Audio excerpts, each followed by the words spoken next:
നമസ്കാരം, സ്വാഗതം സ്പെഷ്യൽ എഡിഷനിലേക്ക്. ഗസയ്ക്ക് മേൽ ഇസ്രായേൽ നടത്തുന്ന ആക്രമണം 80 ദിവസം കഴിയുമ്പോഴും അവസാനിക്കുന്നില്ല. ക്രിസ്മസ് ദിനത്തിലും ബെത്ലഹേമിലടക്കം ശാന്തിയുടെ സന്ദേശമല്ല നാം കാണുന്നത്. ക്രിസ്മസ് തലേന്ന് ഇസ്രായേൽ നടത്തിയ ആക്രമണത്തിൽ ഒരു കുടുംബത്തിലെ 70-ലധികം പേരാണ് കൊല്ലപ്പെട്ടത്. പിന്നെയും കൊല്ലപ്പെടുന്നവരുടെ എണ്ണം പെരുകി വന്നുകൊണ്ടിരിക്കുന്നു. 20,000-ലധികം ആളുകളെ ഇതിനകം കൊന്നുകഴിഞ്ഞു. രണ്ടാം വെടിനിർത്തൽ കരാറിനായിട്ടുള്ള എല്ലാ ശ്രമങ്ങളും പാതി വഴിയിൽ പരാജയപ്പെടുന്നതാണ് കാണുന്നത്. ഈജിപ്റ്റ് പുതിയൊരു വെടിനിർത്തൽ ഫോർമുല ഉണ്ടാക്കി യൂറോപ്യൻ രാജ്യങ്ങൾക്കും അമേരിക്കയ്ക്കും ഇസ്രായേലിനും ഹമാസിനും അടക്കം കൈമാറി കഴിഞ്ഞിട്ടുണ്ട്. അത് ഫലപ്രാപ്തിയിലെത്തുമോ എന്ന കാര്യത്തിൽ ഒരു ഉറപ്പുമില്ല. ഞങ്ങൾക്കുമേൽ ഏതെങ്കിലും തരത്തിലുള്ള അന്താരാഷ്ട്ര സമ്മർദ്ദം ഇല്ല, അമേരിക്കൻ സമ്മർദ്ദം ഒട്ടുമേ ഇല്ല എന്ന് ആവർത്തിച്ചാണ് ഇടുന്നു നെതന്യാഹു. അതുകൊണ്ട് ഗസയിലെ ഞങ്ങളുടെ യുദ്ധം ഞങ്ങൾ വലുതാക്കാൻ പോവുകയാണ് എന്ന് പറയുകയാണ് നെതന്യാഹു. ഗസയിലെ ഇപ്പോഴത്തെ പ്രശ്നത്തെ രാഷ്ട്രീയമായി പരിഹരിക്കാനുള്ള ലോകത്തിൻ്റെ ശ്രമങ്ങളെല്ലാം വൃഥാവിലാവുകയാണോ? ഇനിയും എത്ര പേർ കൂടി കൊല്ലപ്പെട്ടാലാണ് ഇസ്രയേലിൻ്റെ കലിയടങ്ങുക? ഇസ്രയേലിൻ്റെ ഭ്രാന്തമായ കലിയടങ്ങും വരെ നിസ്സംഗമായി നോക്കി നിൽക്കുമോ ഈ ആധുനിക ലോകം? ഈ വിഷയം ഒരിക്കൽ കൂടി സംസാരിക്കുകയാണ് സ്പെഷ്യൽ എഡിഷൻ. എന്നോടൊപ്പം ഈ ചർച്ചയിൽ സി മോഹൻ വർഗീസ് ഉണ്ട്, വിദേശകാര്യ വിദഗ്ധൻ. സി വിനയ് രാജ് ഈ വിഷയത്തെക്കുറിച്ച് സംസാരിക്കുന്നു. MCA നാസർ എന്നോടൊപ്പം ഉണ്ട്, ഞങ്ങളുടെ മിഡിൽ ഈസ്റ്റ് ന്യൂസ് ഹെഡ്. അപ്പം സി മോഹൻ പിള്ള, പ്രതിരോധ വിദഗ്ധൻ എന്നിവരാണ്.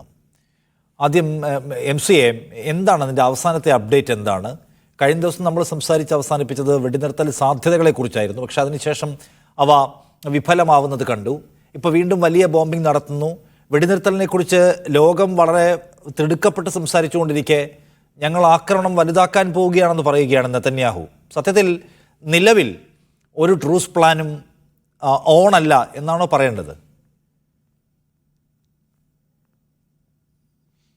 നിഷാദ്, ഈജിപ്ത് മുന്നോട്ട് വെച്ച ആ ഫോർമുല ഇപ്പോൾ യുദ്ധകാര്യ മന്ത്രിസഭ ഇസ്രായേലിൻ്റെ ഇന്ന് വീണ്ടും ചർച്ച ചെയ്യുന്നുണ്ട്. പക്ഷേ പ്രാഥമികമായിട്ട് അവർക്ക് അതിനോട് താല്പര്യമില്ല എന്നൊരു പ്രതികരണമാണ് നെതന്യാഹുവിൻ്റെയും അതോടൊപ്പം തന്നെ സൈനിക നേതൃത്വത്തിൻ്റെയും ഭാഗത്തു നിന്ന് ഇതുവരെ വന്നുകൊണ്ടിരിക്കുന്നത്. കാരണം 30 മുതൽ 40 വരെ ഈ ബന്ദികളെ കൈമാറാം, അതിന് ആനുപാതികമായിട്ടല്ല, അതിലും വലിയ തോതിൽ ഇസ്രായേൽ ജയിലുകളിലുള്ള പലസ്തീൻ തടവുകാരെ മോചിപ്പിക്കണം. അത് ആയിരക്കണക്കിന് വരുന്ന തടവുകാരെ മോചിപ്പിച്ചെങ്കിൽ മാത്രമേ സൈനികരുൾപ്പെട്ട ഈ ബന്ദികളെ കൈമാറാൻ പറ്റൂ എന്ന അർത്ഥത്തിലാണ് ഒരുപക്ഷെ അത്തരം ചർച്ചകളുടെ ഒരു സാധ്യത വിപുലപ്പെടുത്തിക്കൊണ്ടാണ് ഈ ഒരു ഫോർമുല മുന്നോട്ട് വച്ചിരിക്കുന്നത്. പക്ഷേ നമുക്കറിയാൻ സാധിക്കും, ഇസ്രായേൽ മന്ത്രിസഭയിൽ തന്നെ വളരെ വ്യത്യസ്തമായിട്ടുള്ള അഭിപ്രായങ്ങൾ. സൈന്യം ഒരു ഭാഗത്തൂടെ പോകുന്നു, പിന്നെ രാഷ്ട്രീയ നേതൃത്വം മറുഭാഗത്തിലൂടെ, നെതന്യാഹു സ്വന്തം നിലക്കുള്ള തീരുമാനങ്ങളുമായിട്ട് പോകുന്നു. ഈ ഒരു വൈരുദ്ധ്യങ്ങൾ വലിയ തോതിൽ തന്നെ ഒരു സിവിലിയൻ കൂട്ടക്കുരുതിയിലൂടെ മുന്നോട്ട് പോകാനുള്ളൊരു സാഹചര്യമാണ് സൃഷ്ടിച്ചിരിക്കുന്നത്. കാരണം ആർക്കും ഒരു നിയന്ത്രണവുമില്ലാത്തൊരവസ്ഥയിലൂടെയാണ് ഈ യുദ്ധം ഇസ്രായേലിനെ സംബന്ധിച്ചിടത്തോളം പോയിക്കൊണ്ടിരിക്കുന്നത്. കാരണം ഏറ്റവും അവസാനം ചേർന്ന മന്ത്രിസഭാ യോഗത്തിൽ ഈ സൈനികരുടെ സുരക്ഷ ഉറപ്പാക്കാൻ നെതന്യാഹു ഒന്നും ചെയ്തിട്ടില്ല എന്ന അർത്ഥത്തിലുള്ള കുറ്റപ്പെടുത്തിയത് മറ്റൊരു മന്ത്രിയാണ്. ഇതേ തുടർന്നാണ് ഈ ഒരു ഘട്ടത്തിൽ നമ്മൾ വിഭാഗീയത അല്ല സംസാരിക്കേണ്ടത്. സൈന്യത്തിൻ്റെ പിന്നിൽ പൂർണ്ണമായിട്ട് ഉറച്ചു നിന്നിട്ടില്ല എങ്കിൽ ഇസ്രായേൽ എന്നൊരു രാഷ്ട്ര സങ്കല്പം തന്നെ അപ്രസക്തമായി തീരും എന്ന അർത്ഥത്തിലാണ് നെതന്യാഹു പ്രതികരിച്ചിരിക്കുന്നത്. ബന്ദികളുടെ പ്രശ്നവുമായിട്ട് ബന്ധപ്പെട്ട് നമുക്കറിയാൻ സാധിക്കും, ഇന്നലെ ഗസയിൽ ഒരു ടണൽ കണ്ടെത്തിയെന്ന് ഇസ്രായേൽ സൈന്യം അവകാശപ്പെട്ടിരുന്നു. അതിൽ 5 ബന്ദികളെ കൊല്ലപ്പെട്ട നിലയിൽ കണ്ടെത്തിയതായിട്ട്. അപ്പോൾ ഒരുപക്ഷെ ഈ ബന്ദികളെ പാർപ്പിച്ച സ്ഥലങ്ങളിലേക്ക് ആക്രമണം നടത്തിയിട്ടോ അതല്ലെങ്കിൽ ബന്ദികളെ മോചിപ്പിക്കാൻ നടന്ന മറ്റൊരു നീക്കം വിഫലമായി എന്നാണ് നമ്മൾ മനസ്സിലാക്കേണ്ടത്. അത് 3 സൈനികരുണ്ട്, 2 സാധാരണക്കാരും ഈ കൊല്ലപ്പെട്ടവരിലുണ്ട്. അപ്പോൾ ഇത് സ്വാഭാവികമായിട്ടും ബന്ദികളുടെ ബന്ധുക്കളെ കൂടുതൽ രോഷാകുലരാക്കുന്ന ഒരു സാഹചര്യം രൂപപ്പെട്ടിട്ടുണ്ട്. കാരണം ഏതെങ്കിലും അർത്ഥത്തിലുള്ള ഒരു നയതന്ത്ര നീക്കങ്ങൾ നടത്തുന്നതിന് പകരം ഈ ആക്രമണത്തിലൂടെ മുന്നോട്ട് പോവുകയാണെങ്കിൽ ബന്ദികൾ തിരിച്ചെത്തുന്ന കാര്യം വലിയ ദുഷ്കരമായിരിക്കുമെന്നൊരു തോന്നലിലേക്ക് ഇസ്രായേലി സമൂഹം മാറിയിട്ടുണ്ട്. അതുകൊണ്ട് തന്നെ യുവാക്കളുടെ വലിയ മാർച്ച് ഇന്നലെ തെലവീവിൽ നിന്ന് ജെറൂസലമിലേക്ക് പുറപ്പെട്ടിട്ടുണ്ട്. വ്യാഴാഴ്ച വൈകിട്ടാണ് അത് നെതന്യാഹുവിൻ്റെ ഓഫീസിന് മുമ്പിൽ സമാപിക്കുന്നത്. ആ ഒരു ഭാഗത്ത് നോക്കുമ്പോൾ ഈ സിവിലിയൻ കുരുതി തുടരുന്ന ഒരു ഘട്ടത്തിൽ ഇപ്പം UN രക്ഷാസമിതി ഒരു പ്രമേയമൊക്കെ പാസ്സാക്കിയിട്ടുണ്ട്. പക്ഷേ അത് ഗസയിലേക്ക് പരമാവധി വസ്തുക്കളും സഹായവും എത്തിക്കണം എന്ന് ആ പ്രമേയം പറയുന്നുണ്ട്. അതിന് UN തന്നെ ചുമതലപ്പെടുത്തുകയും ചെയ്തിട്ടുണ്ട്. പക്ഷേ ഒരർത്ഥത്തിലുള്ള ഒരു മൂർത്തമായ രീതിയിൽ ഈ വസ്തുവകകൾ കൈകാര്യം ചെയ്യാനോ അത് അർഹതപ്പെട്ടവർക്ക് എത്തിച്ചു കൊടുക്കാനോ ഈ ആക്രമണം തുടരുന്നൊരു ഘട്ടത്തിൽ സാധിക്കുന്നില്ല എന്നതാണ് ഏറ്റവും സങ്കടകരമായിട്ടുള്ള അവസ്ഥ. അതുമാത്രമല്ല, വടക്കൻ ഗസയിൽ ഒറ്റ ആശുപത്രി പോലും ഇപ്പം നിലവിലില്ല. ആ ഒരു ഘട്ടത്തിൽ ഈ പരിക്കേറ്റവർ, ഇപ്പോൾ നടക്കുന്ന വ്യാപകമായിട്ടുള്ള ആക്രമണങ്ങൾ, അപ്പോൾ ആ പരിക്കേറ്റവരും പിന്നെ സ്വാഭാവികമായിട്ട് തന്നെ അവരെ മരണം വരിക്കുന്ന ഒരു സാഹചര്യമാണ് ഒരു ഭാഗത്ത് രൂപപ്പെടുന്നത്. പിന്നെ മറ്റൊന്നുള്ളത്, പട്ടിണി എന്നത് വലിയൊരു ആയുധമാക്കി തന്നെ ഇസ്രായേൽ രൂപപ്പെടുത്തിയെടുത്തിരിക്കുകയാണ്. അതുകൊണ്ട് ജനങ്ങൾക്ക് ഭക്ഷ്യവസ്തുക്കൾ കൊടുക്കാതെ ജനങ്ങൾ പട്ടിണി കിടന്ന് മരിക്കട്ടെ എന്ന അർത്ഥത്തിലുള്ളൊരു നീക്കമായി തന്നെ നമ്മൾ ഇതിനെ കാണേണ്ടതുണ്ട്. UN ഏജൻസികൾ, യുനിസെഫും അതോടൊപ്പം തന്നെ മറ്റ് ലോകാരോഗ്യ സംഘടനയും ഒക്കെ ഈ ആശങ്ക തന്നെയാണ് പങ്കുവെക്കുന്നത്. പക്ഷേ ഈ ഒരു പ്രമേയം പാസാക്കി എന്നതിലപ്പുറത്ത് ഇത് നടപ്പാക്കാനുള്ള ഏതെങ്കിലും അർത്ഥത്തിലുള്ള ഒരു നീക്കം UN രക്ഷാസമിതിയുടെ ഭാഗത്തു നിന്നും ഉണ്ടായിട്ടില്ല. അതുകൊണ്ട് എല്ലാവരും കാഴ്ചക്കാരായി നോക്കി നിൽക്കുന്നു. നമ്മുടെ കൺമുമ്പിൽ ഇപ്പോൾ ഇന്നലെ രാത്രിയും ഇന്നുമായിട്ട് 100-ലധികം പേരാണ് കൊല്ലപ്പെട്ടത്. മഗാസി ക്യാമ്പ് എന്ന് പറഞ്ഞാൽ നമുക്കറിയാൻ സാധിക്കും, അവിടെ സുരക്ഷിതമാണ് എന്ന് ഇസ്രായേൽ പറഞ്ഞ സ്ഥലമാണ് ഈ മഗാസി ക്യാമ്പ്. ആ ക്യാമ്പിന് നേർക്ക് ആക്രമണം ഇന്നലെ രാത്രിയും ഇന്ന് രാവിലെയും ഏതാണ്ട് 70-ലധികം പേർ കൊല്ലപ്പെട്ടിരിക്കുന്നു, നിരവധി പേർക്ക് പരിക്കേറ്റിരിക്കുന്നു. പക്ഷേ ഇതൊന്നും അഡ്രസ്സ് ചെയ്യാനോ അല്ലെങ്കിൽ ഇത്തരം ക്യാമ്പുകളെ സുരക്ഷിതമാക്കി നിർത്തണമെന്ന് ഇസ്രായേലിനെ ബോധ്യപ്പെടുത്താനോ ഒരു അന്തർദേശീയ സംവിധാനങ്ങളും ഇല്ല. അമേരിക്കയെ സംബന്ധിച്ചിടത്തോളമാണെങ്കിൽ ഗസയിൽ ഈ യുദ്ധം പരിമിതപ്പെടണം, അതിനപ്പുറത്തേക്ക് ലബനാനിലേക്കും അല്ലെങ്കിൽ ചെങ്കടൽ ഭാഗത്തേക്കും ഈ യുദ്ധം നീളരുത് എന്ന ഒരൊറ്റ നിബന്ധന മാത്രമാണ് അമേരിക്ക ഇപ്പോൾ മുന്നോട്ട് വെച്ചിരിക്കുന്നത്. അപ്പോൾ അതുകൊണ്ട് തന്നെ നെതന്യാഹു ഇപ്പോൾ ഏറ്റവും അവസാനം അദ്ദേഹം നടത്തിയിരിക്കുന്ന പ്രതികരണത്തിൽ പറയുന്നത് ഒരുപക്ഷെ മാസങ്ങളോ വർഷങ്ങളോ ഈ യുദ്ധം നീണ്ടുപോകാനുള്ള സാധ്യതയുണ്ടെന്നാണ്. കാരണം നമുക്കറിയാൻ സാധിക്കും, വെള്ളിയാഴ്ച മുതൽ ഇന്ന് വരെ 17 സൈനികരാണ് ഇപ്പോൾ കൊല്ലപ്പെട്ടിരിക്കുന്നത്. ഏതാണ്ട് 100-ലധികം സൈനികർക്ക് പരിക്കേറ്റതായിട്ട് അൽഖസാം ബ്രിഗേഡ് അറിയിച്ചിരിക്കുന്നു. അപ്പോൾ വളരെ രൂക്ഷമായിട്ടുള്ള, വളരെ തീക്ഷ്ണമായിട്ടുള്ള ചെറുത്തുനിൽപ്പ് നടക്കുന്നുണ്ട്. ആ ചെറുത്തുനിൽപ്പിൽ അതുകൊണ്ട് ഈ യുദ്ധം നീളുന്നതിന്റെ സൂചനയാണ് ഇസ്രായേൽ നൽകുന്നത്. അപ്പം ലോക രാഷ്ട്രങ്ങൾ നടത്തുന്ന മധ്യസ്ഥ ശ്രമങ്ങൾ ഫലവത്താകുന്നുണ്ടെന്ന് പറയാൻ കഴിയുന്ന ഒരു മൊമെന്റിലല്ല നമ്മൾ നിൽക്കുന്നത്. ഡോക്ടർ മോഹൻ വർഗീസ്, നോക്കൂ, കഴിഞ്ഞ ദിവസം ജോ ബൈഡനും ഒപ്പം ഇസ്രായേൽ പ്രധാനമന്ത്രി ദീർഘനേരം ഫോണിൽ സംസാരിച്ചു. പക്ഷേ ട്രൂസിനെ കുറിച്ച് അവർ സംസാരിച്ചതേയില്ല എന്ന് അന്തർദേശീയ മാധ്യമങ്ങൾ റിപ്പോർട്ട് ചെയ്യുകയാണ്. അമേരിക്കയിൽ ഞങ്ങൾക്കൊരു സമ്മർദ്ദവുമില്ല എന്ന് ആവർത്തിച്ച് പറയുന്നുണ്ട് നെതന്യാഹു. ഞങ്ങൾ യുദ്ധം വലുതാക്കാൻ പോവുകയാണ്, ഇത് ഞങ്ങൾ ജയിക്കാതെ അവസാനിപ്പിക്കാൻ പോകുന്നില്ല എന്ന് വെച്ചാൽ ലോകരാജ്യങ്ങളുടെ സമ്മർദ്ദം ഉണ്ടാവേണ്ടത് അമേരിക്കയ്ക്ക് മേലാണ്. അമേരിക്കയാണ് ഇസ്രായേലിനെ കൊണ്ട് കാര്യങ്ങൾ ചെയ്യിപ്പിക്കേണ്ടത്. എന്ന് വെച്ചാൽ ഇപ്പോൾ ഒന്നും നടക്കുന്നില്ല എന്ന് വിചാരിക്കണം. അതുമാത്രമല്ല, ഇസ്രായേലിനെ സംബന്ധിച്ച് ഈ യുദ്ധത്തിൽ അവർക്ക് വലിയ നഷ്ടം ഉണ്ടായിട്ടുണ്ട്. അതുകൊണ്ട് വഴിയിൽ അവസാനിപ്പിക്കുക എന്ന് അവർക്ക് ചിന്തിക്കാനേ കഴിയാത്ത കാര്യവുമായിരിക്കുമല്ലോ.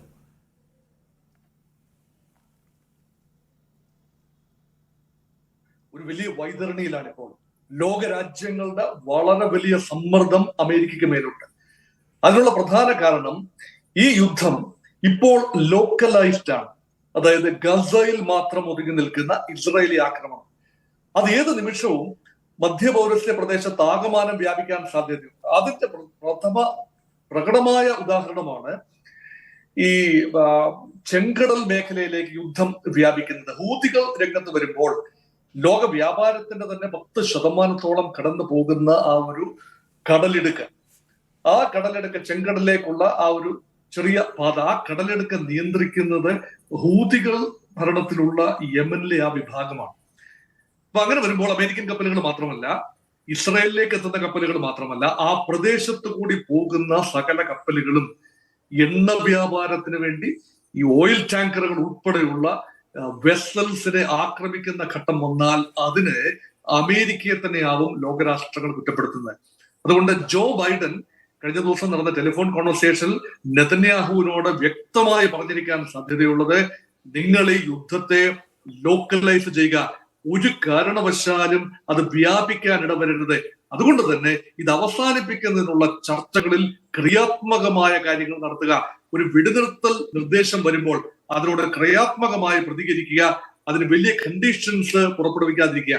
ഇതുകൊണ്ട് ഇസ്രായേലിനെ സംബന്ധിച്ചിടത്തോളം അമേരിക്കയുടെ ഭാഗത്തു നിന്നുള്ള സമ്മർദ്ദത്തിന് മാത്രമേ വില ഉണ്ടായിരുന്നുള്ളൂ. പക്ഷേ കഴിഞ്ഞ ഏതാനും ആഴ്ചകളിൽ അമേരിക്കൻ സമ്മർദ്ദത്തിന് പോലും വഴിപ്പെടാതെ, ഒരു താൽക്കാലിക വെടിനിർത്തലിന് പോലും ഉള്ള അവസരം ഉണ്ടാകാതെ ഇസ്രായേൽ പ്രതിരോധിച്ച് നിൽക്കുകയാണ്. കാരണം ഏതെങ്കിലും ഒരു ഘട്ടത്തിൽ വെടിനിർത്തൽ ഇപ്പോഴുണ്ടായാൽ അത് ഹമാസിനെ വീണ്ടും പുനരുജ്ജീവിപ്പിക്കുന്നതിന് തുല്യമായിരിക്കും. അതുകൊണ്ട് ഈ വിഷയം ഹമാസിനെ പൂർണ്ണമായി ഫിനിഷ് ചെയ്യുക എന്ന ഒരു കുൽസിത അജണ്ട, ആ അജണ്ട നടപ്പാക്കാൻ അമേരിക്ക ഈ പറയുന്ന നിർദ്ദേശത്തിന് സാധിക്കില്ല. അതുകൊണ്ടാണ് ഇസ്രായേൽ മുന്നോട്ട് പോകുന്നത്. ഇവിടെ നോക്കൂ, ഈ ഒരു ഇസ്രായേൽ ഇപ്പോൾ ഫേസ് ചെയ്യുന്ന യഥാർത്ഥ വിഷയം എന്ന് പറയുന്നത് ഗസ അല്ല എന്നാണ് ഞാൻ മനസ്സിലാക്കുന്നത്. ലോകരാജ്യങ്ങളുടെ ഗുഡ്വില്ല് നഷ്ടപ്പെട്ടുകൊണ്ടിരിക്കുകയാണ്. അതിനെന്താണെന്ന് വേണമെങ്കിൽ ചോദിക്കാം. പക്ഷേ ലോകരാജ്യങ്ങളുടെ ഗുഡ്വില്ല് നഷ്ടപ്പെടുമ്പോൾ ആഗോളതലത്തിൽ തന്നെ ഉണ്ടാകുന്ന ശാക്തിക സമവാക്യങ്ങളിൽ മാറ്റം വരികയാണ്. റഷ്യയുടെ ഇൻവോൾവ്മെന്റ്, റഷ്യ ഇപ്പോൾ മുഖം മിനുക്കുന്ന തിരക്കിലാണ്. ഈ യുക്രൈൻ യുദ്ധത്തിൽ ഉണ്ടായ തിരിച്ചടികൾ അല്ലെങ്കിൽ ഉണ്ടായ ക്ഷീണം മറികടക്കാനായി ഇപ്പോൾ അറബ് ലോകത്തോട് ചേർന്ന് നിൽക്കുന്ന റഷ്യയുടെ സമീപനം, ചൈന പൊതുവെ സൈലൻസ് ആയിട്ട് പൊതുവെ നിശബ്ദമായിട്ട് നിൽക്കുമ്പോഴും ചൈനയുടെ നിശബ്ദമായ പിന്തുണയും ഇറാനുണ്ട്. അപ്പൊ ഇറാൻ, ചൈന, റഷ്യ, ഈ പ്രമുഖ രാജ്യങ്ങളും ടർക്കി ഉൾപ്പെടെയുള്ള രാജ്യങ്ങളും എല്ലാം തന്നെ അതിശക്തമായ സമ്മർദ്ദമാണ് ഇൻഡയറക്ട്ലി ചെലുത്തുന്നത്.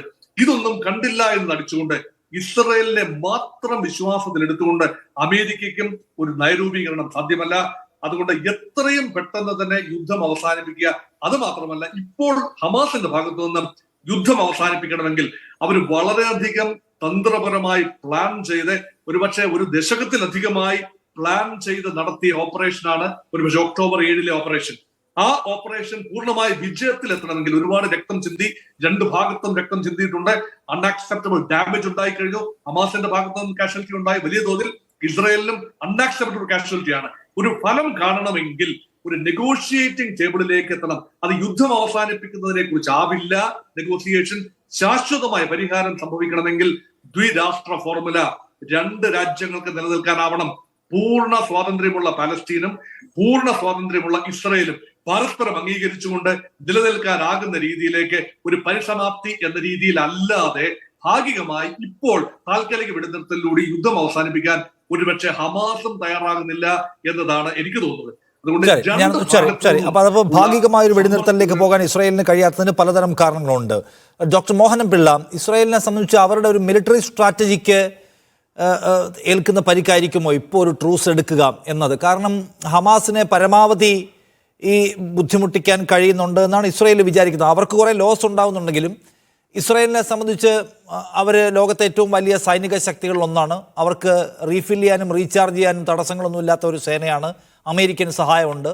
ഹമാസിൻ്റെ കാര്യം അങ്ങനെയല്ല. ഒരു ട്രൂസ് വന്നാൽ അല്ലാതെ അവർക്കൊരു നിലയ്ക്കും റീചാർജിങ് ഓപ്ഷൻ ഇല്ലാത്ത ഒരു ചെറു മിലീഷ്യയാണ്. സോ പരമാവധി ദിവസങ്ങൾ എടുത്താൽ ഹമാസിനെ ഡിഫ്യൂസ് ചെയ്യാൻ കഴിയും എന്ന കോൺഫിഡൻസ് ഇസ്രായേലിനുണ്ടെന്ന് തോന്നുന്നു. സോ അതുകൊണ്ട് അവർ മാക്സിമം മുന്നോട്ട് പോകാനായിരിക്കുമോ ശ്രമിക്കുക?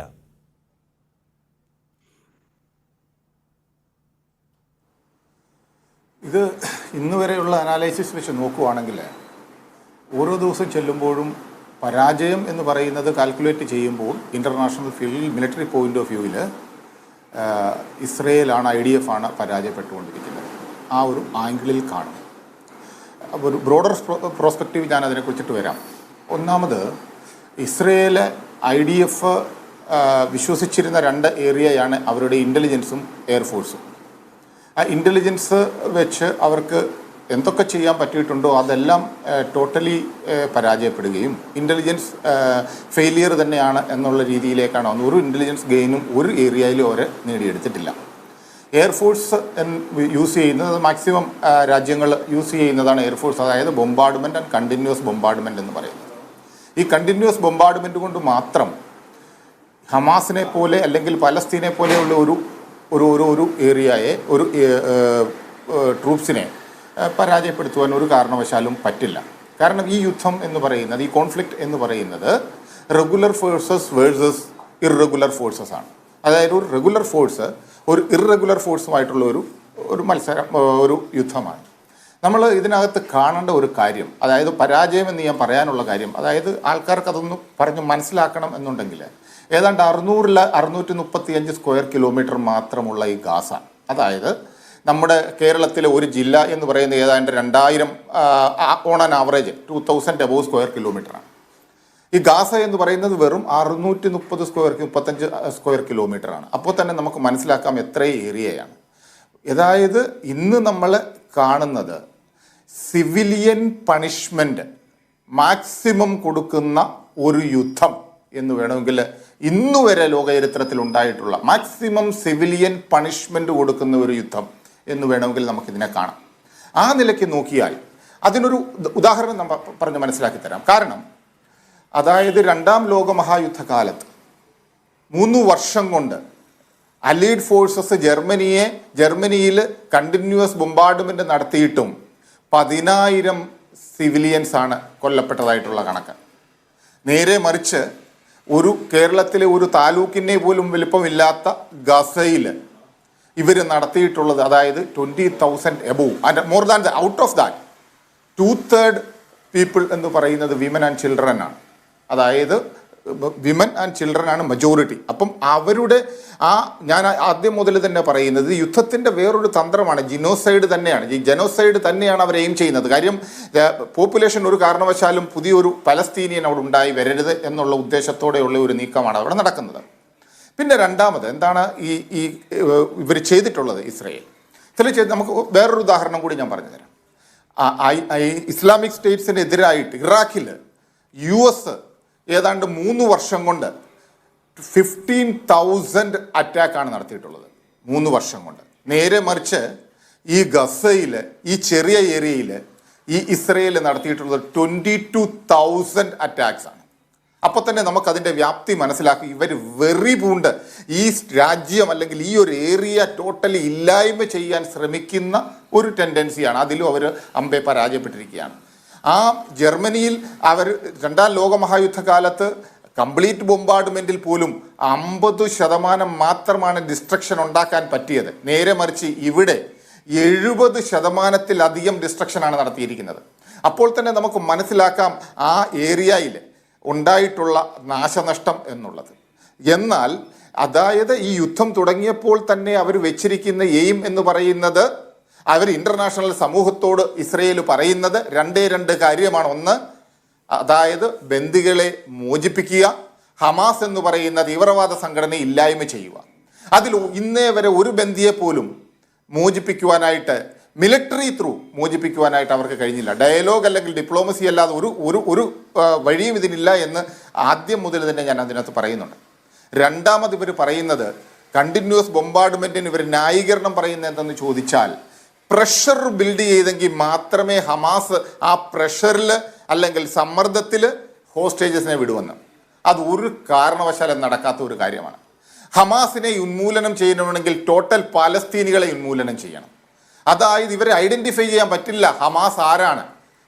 അതായത് അവിടുത്തെ ഇൻറ്റേർണൽ പൾസ് മനസ്സിലാക്കുകയാണെന്നുണ്ടെങ്കിൽ ഇപ്പോഴും 90% മാക്സിമം ആൾക്കാർ ഹമാസിൻ്റെ കൂടെയാണ്. അപ്പോൾ ഹമാസിനെ ഉന്മൂലനം ചെയ്യുക എന്ന് പറഞ്ഞു കഴിഞ്ഞാൽ പാലസ്തീനികളെ ഉന്മൂലനം ചെയ്യുന്നതിന് തുല്യമാണ്. അതാണ് അവരുടെ ക്യാപ്റ്റിവിറ്റിയിൽ വരാത്ത ആൾക്കാരെ അതായത് ട്രയൽ പോലും ഇല്ലാതെ ബന്ദികളാക്കി വെക്കുക, ജയിലിലിടുക. ഇല്ല എന്നുണ്ടെങ്കിൽ ഒരു ഇൻ്റർനാഷണൽ നിയമവും പാലിക്കാതെ കണ്ടിന്യൂസ് ബോംബാർഡ്മെൻറ്റ് നടത്തുക. പക്ഷേ ഇതിന് വരുന്ന ഫൈനൽ തീരുമാനം എന്താ? കാരണം വെച്ച് കഴിഞ്ഞാൽ ഇവർ ഈ ബെന്യാമിൻ നെതന്യാഹു ചെയ്തിരിക്കുന്നത് ഇപ്പോൾ അദ്ദേഹം പറയുന്നുണ്ട്, ഇത് രണ്ടാം ലോകമഹായുദ്ധത്തിന് ശേഷം നടക്കുന്ന ഒരു മേജർ ഒരു ആംഗിളിലേക്ക് അവർ തിരിക്കുന്നത്. കാരണം ഇന്ന് ക്രിസ്മസ് ആണ്. ക്രിസ്മസ് ഡേയിൽ മാക്സിമം ഡിസ്ട്രക്ഷൻ അതെന്താണെന്ന് ചോദിച്ചു കഴിഞ്ഞാൽ ഒരു പെർട്ടിക്കുലർ കമ്മ്യൂണിറ്റിയെ, അതായത് വേൾഡ് പോളറൈസേഷൻ എന്നുള്ളത്, അതായത് ഇസ്ലാമിക് കമ്മ്യൂണിറ്റി എന്ന് പറയുന്ന ഒരു ഗ്രൂപ്പിനെ സെപ്പറേറ്റ് ഐഡൻറ്റിഫൈ ചെയ്തുകൊണ്ട് ഒരു പർട്ടിക്കുലർ വേയിലോട്ട് ഒരു പ്രത്യേക രീതിയിലേക്ക് ബെന്യാമിൻ ലോക ശ്രദ്ധയെ തിരിച്ചു കൊണ്ടുപോകാൻ ശ്രമിക്കുന്നു. പക്ഷേ പരിഷ്കൃത ലോക സമൂഹം അത് അംഗീകരിക്കില്ല ഒരു കാരണവശാലും. കാരണം ഈ യുദ്ധം നീണ്ടുപോകുന്നത് ഹമാസിനെ തളർത്താനല്ല, നേരെ മറിച്ച് ബെന്യാമിൻ നെതന്യാഹുവിന് തൻ്റെ കസേര ഉറപ്പിച്ചിരിക്കാൻ അത്രയും നാളും ബെന്യാമിൻ അറിയാം എന്ന് യുദ്ധം തീരുന്നു അന്ന് തൻ്റെ കസേര തെറിക്കും. താൻ ഇസ്രയേലിൻ്റെ പ്രൈം മിനിസ്റ്റർ ഒരു കാരണവശാലും ആകാൻ പറ്റില്ല. അതുകൊണ്ട് ഇത് ദീർഘകാലം നീട്ടിക്കൊണ്ടു പോകുന്നു. രണ്ടാമത് ഇതിനേറ്റ ഏറ്റവും വലിയ പ്രഹരം ഒരു കാരണവശാലും ഈ നാണക്കേടിൽ നിന്ന്, അതായത് യുദ്ധം നിർത്തിയാലും ഇസ്രയേലിന് നാണക്കേട്, അതുപോലെ തന്നെ തുടർന്നാലും വീണ്ടും കാഷ്വാലിറ്റി റേറ്റ് കൂടുന്നു. ഇതിനകത്ത് വേറെ ഒരു ആംഗിള് അത് മോഹൻ സാർ പറഞ്ഞു കാണും. കാരണം ഈ യുദ്ധം തുടങ്ങിയപ്പോൾ മുതൽ ഒരു ഫാക്ടറുണ്ട്, മിഡിൽ ഈസ്റ്റ് ഫാക്ടർ, അൺപ്രഡിക്റ്റബിൾ. ഹമാസും ഒക്കെ വിചാരിച്ചു, അതായത് അറബ് കൺട്രീസ് കൂട്ടത്തിൽ നിൽക്കും, അല്ലെങ്കിൽ അവിടെ ഒരു ഡിവിഷൻ ഉണ്ടാകും. പക്ഷേ ആ ഒരു സൈലൻസ് എന്നുള്ള ആ ഒരു ഏരിയ, ഒരു സപ്പോർട്ട് ഹമാസ് പ്രതീക്ഷിച്ച രീതിയിൽ ഈ യുദ്ധത്തിലോട്ട് വരുന്നില്ല. ആ ഒരു ഏരിയയാണ് ഈ ബെന്യാമിൻ നെതന്യാഹു വളരെ തന്ത്രപരമായിട്ട് എടുത്തിരിക്കുന്നത്. ഇനി ഇതിനകത്തുള്ള ഏറ്റവും വലിയ മെയിൻ ഫാക്ടർ ഞാൻ എല്ലായ്പ്പോഴും പറയുന്നത് പോലെ ഈ യുദ്ധം എന്ന് പറയുന്നത് ഇസ്രയേൽ അല്ല, US ആണ്. US-ന്റെ പപ്പറ്റാണ് ഇസ്രയേൽ എന്ന് പറയുന്നത്. US കൊടുക്കുന്ന ട്യൂൺ അനുസരിച്ച് ഡാൻസ് ചെയ്യുന്ന ഒരു രാജ്യമാണ് ഇസ്രയേൽ. അത് എപ്പോൾ ട്യൂൺ നിർത്തുന്നു അപ്പോൾ ഡാൻസ് നിർത്തും, യാതൊരു സംശയവുമില്ല. പക്ഷേ ബൈഡൻ ട്യൂൺ നിർത്താൻ തയ്യാറല്ല, അതനുസരിച്ചിട്ട് ഇവർ ഡാൻസ് നിർത്താനും തയ്യാറല്ല. ഇതാണ് ഈ ലോക രാഷ്ട്രങ്ങളുടെ ഇടയിൽ നടക്കുന്ന ഒരു അമേരിക്കൻ താല്പര്യമാണ് പ്രവർത്തിക്കുന്നതെന്ന കാര്യം ആവർത്തിച്ച് ചൂണ്ടിക്കാണിക്കുകയാണ്. നമ്മളിപ്പോൾ ഇസ്രായേലിനെ സംബന്ധിച്ച് വേഗത്തിൽ വിഡ്രോ ചെയ്യാൻ കഴിയാത്ത പലതരം പ്രതിസന്ധി അവരുടെ മുമ്പിലുണ്ട് എന്ന് ഡോക്ടർ YT വിനയരാജ് എൻ്റെ കൂടെ ഉണ്ട്. അദ്ദേഹം പുരോഹിതനും ഒപ്പം തന്നെ സാമൂഹ്യ ചിന്തകനും കൂടിയാണ്. ഡോക്ർ YT വിനയരാജ്, നമുക്ക് ഇവിടെ 80 ദിവസം കഴിയുന്നു. ഒരു ആധുനിക ലോകം വലിയ ഒരു നരഹത്യയെ തത്സമയം കണ്ടുകൊണ്ടേയിരിക്കുകയാണ്. ലോകത്ത് 120ഓളം രാജ്യങ്ങളിലെ ആളുകൾ ഈ കുരുതി നിർത്തണമെന്ന് ആവശ്യപ്പെട്ടുകൊണ്ട് ജനങ്ങൾ തെരുവിലിറങ്ങി. പോപ്പടക്കമുള്ള ആളുകൾ സമാധാനമാണ് വേണ്ടത്, ഇത് ശരിയല്ല എന്ന നിലപാട് സ്വീകരിച്ച് രംഗത്ത് വന്നു. ലോകം മുഴുവൻ വൈകാരികമായി എതിര് നിൽക്കുമ്പോഴും ഒരു ചെറു സംഘത്തിന് ഇങ്ങനെ ഒരു വലിയ അതിക്രിയ നടത്തിക്കൊണ്ടു പോകാൻ കഴിയുന്നുണ്ട് എന്നത് എന്തുമാത്രം നിരാശാജനകമായ സംഗതിയാണ്. ഏറ്റവും നിരാശാജനകമായ സംഗതി തന്നെയാണ്. വലിയ പ്രതിഷേധം മാനവരാശിക്ക് തോന്നുന്ന ഒരു സന്ദർഭമാണിത്. നോക്കൂ, ഇതൊരു പുണ്യദിനമാണിന്ന്. മനുഷ്യപുത്രൻ ഭൂജാതനായ ഒരു പുണ്യദിനമാണ്. സമാധാനത്തിൻ്റെയും ത്യാഗത്തിൻ്റെയും അനുരഞ്ജനത്തിൻ്റെയും വലിയ സന്ദേശം ലോകമെമ്പാടും പരക്കണം എന്ന് മാനവരാശി ആഗ്രഹിക്കുന്നൊരു ദിവസമാണ്. എന്നാൽ ഇന്ന് നമുക്ക് ചർച്ച ചെയ്യേണ്ടി വരുന്നത് യേശുക്രിസ്തു ജനിച്ചു എന്ന് നാം വിശ്വസിക്കുന്ന ബേത്ലഹേം ഉൾപ്പെടുന്ന ജെറുസലേം ഉൾപ്പെടുന്ന പലസ്തീനിൽ നിന്നും ഉയർന്നു കേൾക്കുന്നത് മാലാഖമാരുടെ സ്തുതിഗീതങ്ങളോ ഒന്നുമല്ലല്ലോ, നിരപരാധികളായ കുഞ്ഞുങ്ങളുടെ കൂട്ടം നിലവിളികളാണ്. 20,000-ൽ പരം സിവിലിയൻസ് കൊല്ലപ്പെട്ടു. അതിലേറെ ഇവിടെ പറഞ്ഞതുപോലെ 50% കുട്ടികളും സ്ത്രീകളുമാണ്. നിരപരാധികളുടെ നിലവിളി ഉയരുന്ന ഈ സമയത്ത് എങ്ങനെയാണ് ഒരു തിരുജനന പിറവി ആഘോഷിക്കാൻ സന്മനസ്സുള്ളവർക്ക് ഈ കാലത്ത് സാധിക്കുക? നിശ്ചയമായിട്ടും ഇന്ന് ക്രൈസ്തവർ വാസ്തവത്തിൽ ചെയ്യുന്നത് ഈ നരഹത്യക്കെതിരായി, ശിശുഹത്യക്കെതിരായ ഒരു ഒരു ഒരു ലാമെൻറ്റേഷൻ, വിലാപം ഉയർത്തുകയാണ് വാസ്തവത്തിൽ ഇന്ന് ചെയ്യുന്നത്. ഇന്ന് ശിശുജനനത്തിൻ്റെ പെരുന്നാൾ എന്നതിനേക്കാൾ ഉപരിയായി ശിശുവധത്തിനെതിരെയുള്ള പ്രതിഷേധങ്ങളും വിലാപങ്ങളും ഉയർത്തേണ്ട ഒരു ഘട്ടമായിട്ട് വന്നിരിക്കുകയാണ്. ഇവിടെ നമുക്ക് ഒരു കാരണവശാലും നമ്മൾ ആരും തന്നെ മാനവരാശി ആരും തന്നെ ഇസ്രായേലിൻ്റെ ഏകാധിപത്യ പ്രവണതയെ അംഗീകരിക്കുന്നില്ല, ഈ കൂട്ടക്കൊലയെ, നരഹത്യയെ അംഗീകരിക്കുന്നില്ല. എന്നാൽ ഇവിടെ നമ്മളെ ഞെട്ടിപ്പിക്കുന്ന ഒരു കാര്യം, ഉക്രൈൻ യുദ്ധമുണ്ടായ സമയത്ത് രൂപപ്പെട്ടു വന്ന അന്താരാഷ്ട്ര തലത്തിലെ ഒരു ഐക്യദാർഢ്യം എന്തുകൊണ്ടാണ് പാലസ്തീൻ വിഷയത്തിൽ ഉണ്ടാകാതിരിക്കുന്നത് എന്നുള്ളത് അന്താരാഷ്ട്ര തലത്തിൽ തന്നെ ഉണ്ടാകുന്ന ഈ പൊളിറ്റിക്കൽ പോളറൈസേഷൻ, ഒരു എത്നിക് പോളറൈസേഷൻ അതിനൊരു പ്രധാന കാരണമാണ് എന്ന് മനസ്സിലാക്കേണ്ടിയിരിക്കുന്നു. നോക്കൂ, അമേരിക്ക ഇടക്കാല വെടിനിർത്തൽ നടത്തണം എന്ന് പറയുന്ന പ്രമേയത്തെ പോലും പല പ്രാവശ്യമായി വീറ്റോ ചെയ്തിരിക്കുകയാണ്. എങ്ങനെയാണ് ഇതിനെ നമുക്ക് അംഗീകരിക്കാൻ സാധിക്കുന്നത്? എല്ലാവരും ആഗ്രഹിക്കുന്ന ഒരു വെടിനിർത്തലെങ്കിലും തൽക്കാലത്തേക്കൊരു നെഗോഷിയേഷനിലേക്ക് കടക്കുന്ന തരത്തിലുള്ളൊരു വെടിനിർത്തൽ ഉണ്ടാകണം. പക്ഷേ അത് അമേരിക്ക പോലെയുള്ള പ്രമുഖ രാജ്യങ്ങൾ, യൂറോപ്യൻ രാജ്യങ്ങൾ, ഒരുപക്ഷെ ക്രൈസ്തവർക്ക് വളരെയധികം പ്രാമുഖ്യമുള്ള രാജ്യങ്ങൾ ഈ ക്രിസ്മസ് ദിനത്തിലും വെടിനിർത്തൽ ആവശ്യപ്പെടാതിരിക്കുകയും ഇസ്രായേലിന് നരഹത്യയ്ക്ക്, വംശഹത്യയ്ക്ക് കൂട്ടുനിൽക്കുകയും ചെയ്യുന്ന ഒരു സാഹചര്യം അന്താരാഷ്ട്ര രാഷ്ട്രീയം രൂപപ്പെടുന്നു എന്നുള്ളത് ഏറ്റവും ദുഃഖകരമായ, ക്രൈസ്തവ വിരുദ്ധമായ, വിശ്വാസവിരുദ്ധമായ, മനുഷ്യരാശിക്ക് ഒരിക്കലും അംഗീകരിക്കാൻ കഴിയാത്ത ഒരു സന്ദർഭമാണ്. അതുകൊണ്ട് ഇന്നത്തെ ക്രിസ്മസ് ദിനം എന്നെപ്പോലെയുള്ള മനുഷ്യർക്ക് വിലാപത്തിൻ്റെ ദിവസമാണ്, കരയുന്ന പ്രതിഷേധത്തിൻ്റെ ദിവസമാണ്. ഇവിടെ നിശ്ചയമായും ഇതിനെതിരെയുള്ള പ്രതിഷേധങ്ങൾ രൂപപ്പെടണം. പലസ്തീൻ അനുകൂലമായ എൻ്റെ പ്രിയ സ്നേഹിതൻ, പലസ്തീനിൽ ഒരു വൈദികനായിരിക്കുന്ന ഒരു മനുഷ്യൻ, മിത്രി രാഹേബ്, എനിക്ക് കഴിഞ്ഞ ദിവസങ്ങളിൽ അയച്ചു തന്ന ഒരു കാരിക്കേച്ചറിൽ ക്രിസ്മസ് പാപ്പ കുട്ടികൾക്ക് കളിപ്പാട്ടങ്ങളുമായി വരുന്നു. പക്ഷേ തകർന്ന് തരിപ്പണമായി കിടക്കുന്ന ഈ വീടുകൾക്കുള്ളിൽ ചിതറിക്കിടക്കുന്ന കളിപ്പാട്ടങ്ങൾ ക്രിസ്മസ് പാപ്പായോട് പറയുന്നു, ഞങ്ങൾക്ക് കളിപ്പാട്ടങ്ങളല്ല വേണ്ടത്, ഞങ്ങൾക്ക് ഒപ്പം കളിക്കാൻ കുട്ടികളെ തരും.